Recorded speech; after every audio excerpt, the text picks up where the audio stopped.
C'est le retour à l'école aussi pour les élèves interpellés pour violence en lien avec les congés anticipés au lendemain de la fin de leur séjour au centre de service civique de Bembresso.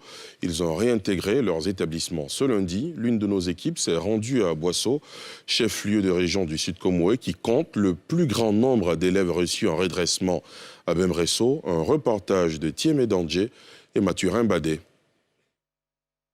À Boasso, chef-lieu de région du Sud Comoé, 115 km d'Abidjan. La localité compte le plus grand nombre d'élèves mis en cause dans les violences scolaires pour congés anticipés et transférés à Bembresso pour redressement civique. Remis à leur famille dimanche, ils retrouvent 24 heures après leur école, le lycée moderne à Montano-Lambert.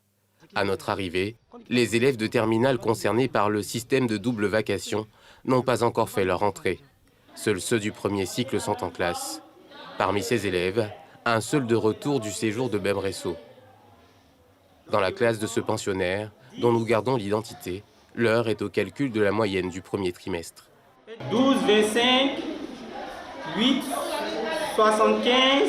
En attendant la prise en main de l'effectif total des élèves appelés à être des soldats du civisme et de la discipline, le proviseur salue ce retour et décline des perspectives. Nous avons vu certains ce matin qui ont intégré les classes. Nous comptons les envoyer au drapeau, puisque c'est une formation pour un redressement ou encore une socialisation, afin qu'ils puissent être des ambassadeurs de la paix et de la non-violence.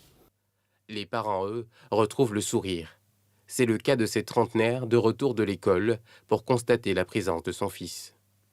Vraiment, je suis contente de la libération des élèves. À Bembresso, les enfants mangeaient bien, dormaient bien. Tu vois là quand même, ça se sent qu'ils étaient à l'aise. Donc moi, je remercie Madame la ministre de ce qu'elle a fait pour nos enfants. Ce matin, moi, je suis allé au lycée, j'ai parlé à mon enfant. Je ne veux plus entendre ça, qu'il était parmi les élèves qui ont grévé. Ça n'a qu'à être sa dernière fois.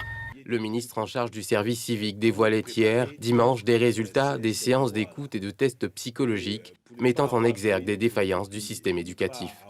Malheureusement, nous avons des enseignants qui incitent donc certains élèves à aller en congé anticipé.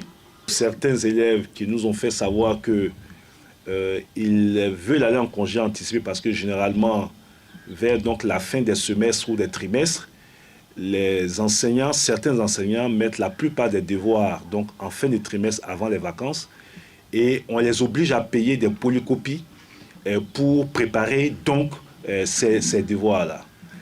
Et pour ne pas avoir à payer les polycopies et ne pas avoir une multitude de devoirs donc, en fin d'année, ils préfèrent donc suivre le discours de ceux qui les incitent donc, à faire donc, des congés anticipés. Ça veut dire qu'il y a l'assainissement même de l'environnement scolaire. Notons que ce retour à l'école fait suite à une recommandation du Conseil national des droits de l'homme, appelant au respect du droit des élèves interpellés pour faits de violence scolaire en lien avec les congés anticipés.